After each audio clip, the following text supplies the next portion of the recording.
was really little, I was collecting Star Wars heavily, as you all know. But every now and then, a G.I. Joe toy would trickle in at first. And it wasn't until Star Wars was over that I got heavily into G.I. Joe, because that was sort of the natural evolution of my toy collecting interests.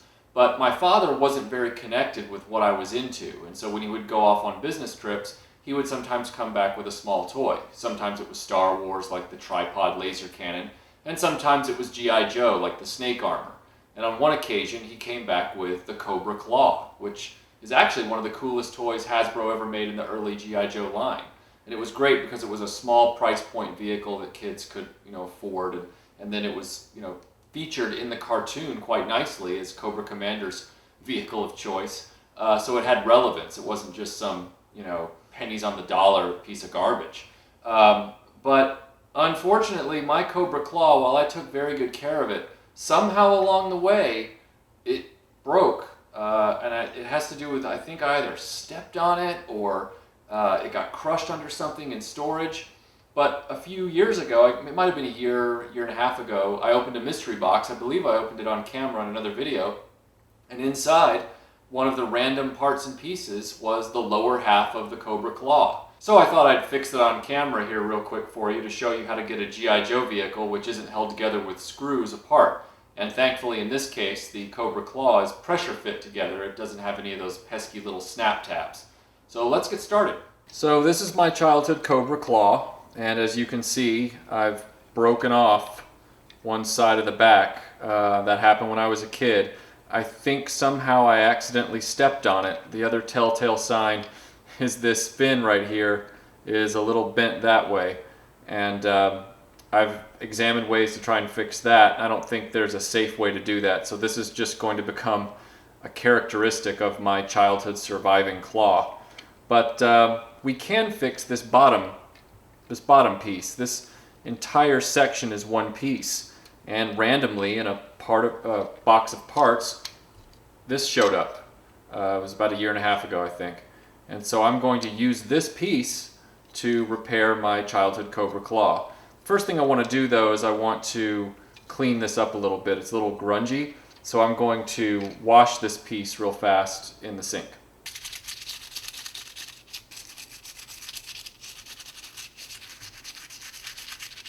Alright, so here's our cleaned off lower fuselage of the claw. I've dried it up as best I could, gotten a lot of the excess water off, and we're going to leave it to air dry a little bit. You might have noticed that when I was working on this piece, that in the footage where I was washing it, that I didn't bother to remove the stickers. The reason I did that was not because I was trying to take a shortcut. I actually ordered stickers from repro labels, as I would have done for another resto like the Night Raven.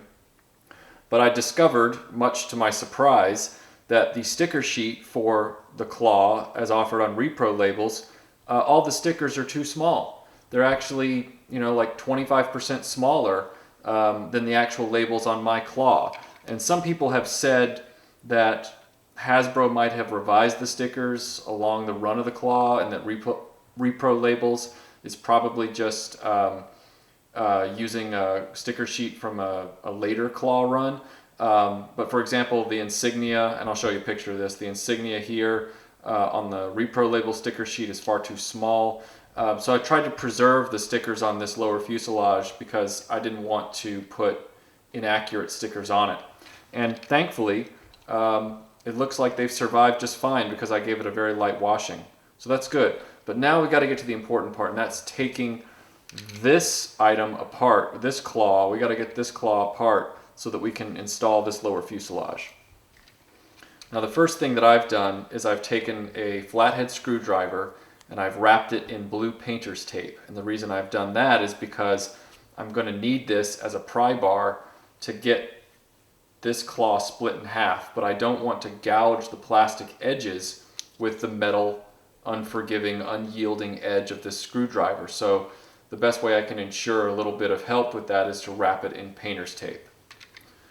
Now the place that I'm going to start on this toy is around the area where these handlebars go in, this front landing gear, because it seems to be the place where when I was a kid traditionally this thing would always gap up a little bit. So we're going to start there. And as you can see underneath, it's pressure pinned together. So if we can just pop those fittings, we're going to be able to get this piece off. I'll take this engine cowling cover off here, or cannon cowling as it were.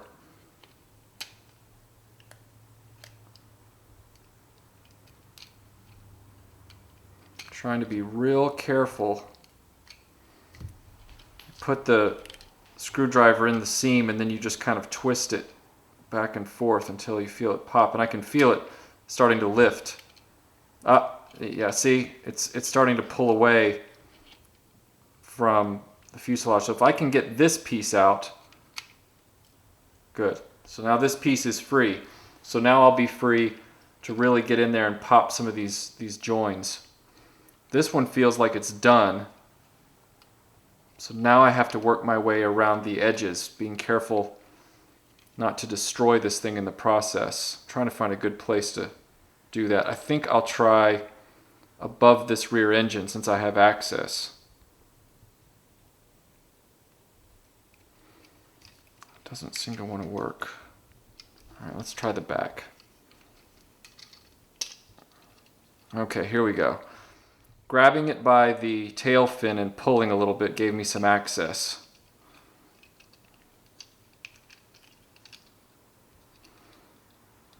So what I'm going to do now is, because it's holding on, if you can see this, it's holding on right here at these pins. These are the pins that have got to pop.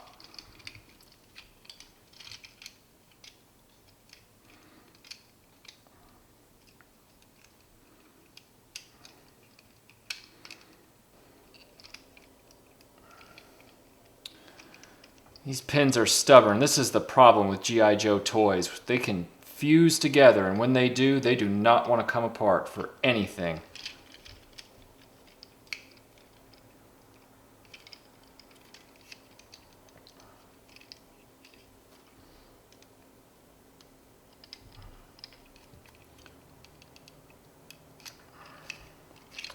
I'm going to err on the side of the bottom half of this wing, this extending wing. If I can get under there, maybe I can pop it apart. If I do this wrong, this pin could break off on the upper fuselage and then I'm really sunk. Or the upper wing, I guess you'd call it.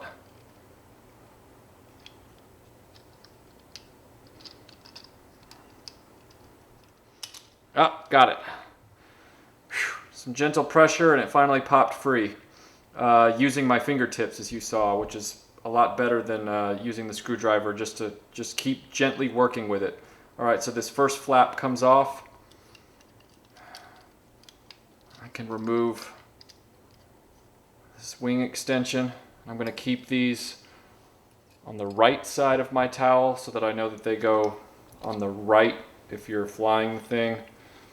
All right, so now can we work that same miracle on the other half? I think it'll be easier now that the first half is free.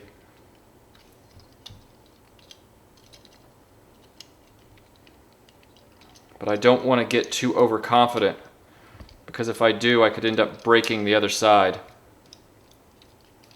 I don't want to pull.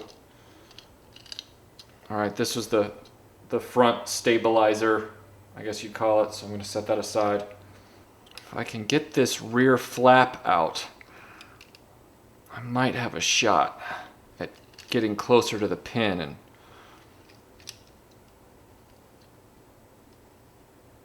come on.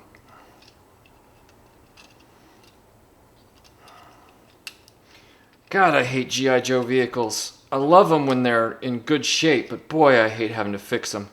I promised myself after the Nightwing I wouldn't, or the Night Raven, that I wouldn't do this, and here I am again. Ah. Finally. Okay. Patience is key. Alright, so now this whole thing comes off. There's our broken section. We've got two engines that we're going to have to retrieve. Now, as tempted as I am to salvage my childhood landing gears, they're in these hinges. deeply set in these plastic Hasbro G.I. Joe hinges. Do you think I'm going to try and remove them when I've got perfectly serviceable ones here? No, I am not. So I'm saying goodbye and farewell to my childhood wheels. All right. Give ourselves a good drying on this. This looks pretty dry now except for the outside, and that's okay because outside can dry on its own. All right. Time for reassembly.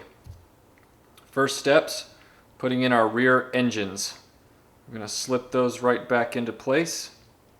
Number one, and make sure you can see this. I believe this is the right orientation. Number two. Alright, so there's our rear engines. The next step, of course, is to take the top half, like so, and we're going to reset our flaps and wings. So thankfully, I didn't fully disassemble this one. So there's a pin. That's the same pin that pressure fits the whole thing together. You loop your wing extension in there like this. And then you have your outer flap, which you can kind of hang like that. And then we have the other side. So we have our wing extension. Goes in like this. And we have our outer flap. Alright, now, you don't want to forget your stabilizer bar. And you want your stabilizer bar to have the angle pointing forward on the wing, on the claw. If I can get all this to lay together, it's one of those G.I. Joe sandwich things. Pork chop sandwiches! I love the sandwich fit on those designers at Hasbro. Okay, so now I'm going to lay this over. First thing I'm going to do is lay this back in its groove. Alright, that's in good shape. And I'm just going to gently fit this. I'm not going to go crazy yet. Okay. Because we have one more piece to put in there before it's all said and done, the front landing gear. I'm going to gently turn this over. Okay. Front landing gear has a groove in the top. Goes in like this, but not too far. You don't want to have it push the stabilizer out of whack. And then we're going to sandwich this whole thing back together. My God, did that smell good. Make sure your wings are still in good shape and moving properly.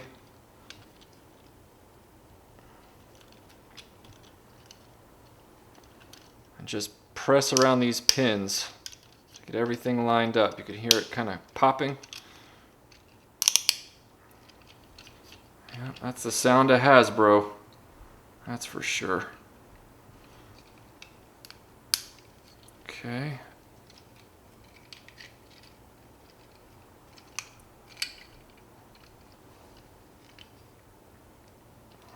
This front part, like I said, I never did figure out how to get it to seat properly.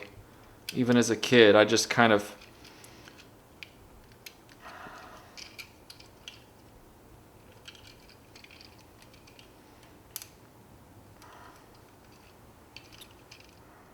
well, doesn't want to come out and the stabilizer can move.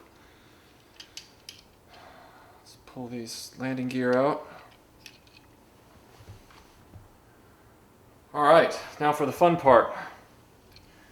Here is my childhood cannon cover, which will go on the top of the cannon, or the laser blaster, or whatever you want to call it. I guess in the comic book it would have been a machine gun, in the cartoon it would have been a laser gun. Thanks to a good buddy of mine, Matt, he sent me an extra missile because one of my childhood missiles had gone missing. So I'm going to put those on. They go on the standard G.I. Joe missile clips on the edge of the wings. And one of the coolest things about the claw, which was very useful to me when I received mine, because I had so many Star Wars figures and not G.I. Joe figures. The claw did not come with an action figure, but it was meant for an action figure because it has the peg for his back in the center. But in order to continue to have play value, they included this drone bomb that goes with the claw that can go in its place. Thanks to Chris Cooper at the Yojo Museum and Outlet Center, they're a great eBay store, they were able to source this part for me and send it to me. I think what I'll do before I put this on as a finishing touch is just clean this off and put some brand new stickers on it. So stay tuned 1 second, let me do that, and then we will finish up the Cobra Claw. Alright, well, I said I was going to replace the stickers on this, but I went to the Repro Labels sticker sheet and I just can't bring myself to do it. These are the stickers, 2 of which are supposed to go on the drone bomb, and as you can see, they're way too small. And the sticker that is the right size for the drone bomb, I only have 1, but that sticker was actually supposed to be the wing sticker, and as you can see, it's way too small. So I've decided that I'm just going to chalk this one up to making it childhood accurate resto again, which means the sticker would have had some wear and tear on it, and I'm just going to leave it as it is. This is a restoration for me and not someone else, and I can live with that kind of stuff. So there's the drone bomb, and there is a complete childhood Cobra Claw. It's really cool to be able to look at this toy again, knowing that it was really at the beginning of my toy collecting days as a very small child, and now I don't have to look on it and groan or wince because it's completely repaired. And what makes it even better is that it was serendipitous. The part sort of fell into my lap and I didn't expect for it to happen. I wasn't looking to restore this. It always bothered me, but I had other priorities, and then the part just dropped in my lap. And that's kind of how it works sometimes with toy collecting. And the other best part was that 2 good friends were able to help me out and get the last 2 parts I needed. Matt Swafford and the Yojo Outlet and Museum Center. If you have not checked them out on eBay, check them out. Yojo Outlet and Museum Center, the Cooper brothers, they are really great guys who love 80s toys. And they have an obsession with Starcom. So thanks for watching this restoration, and we will see you on the next one.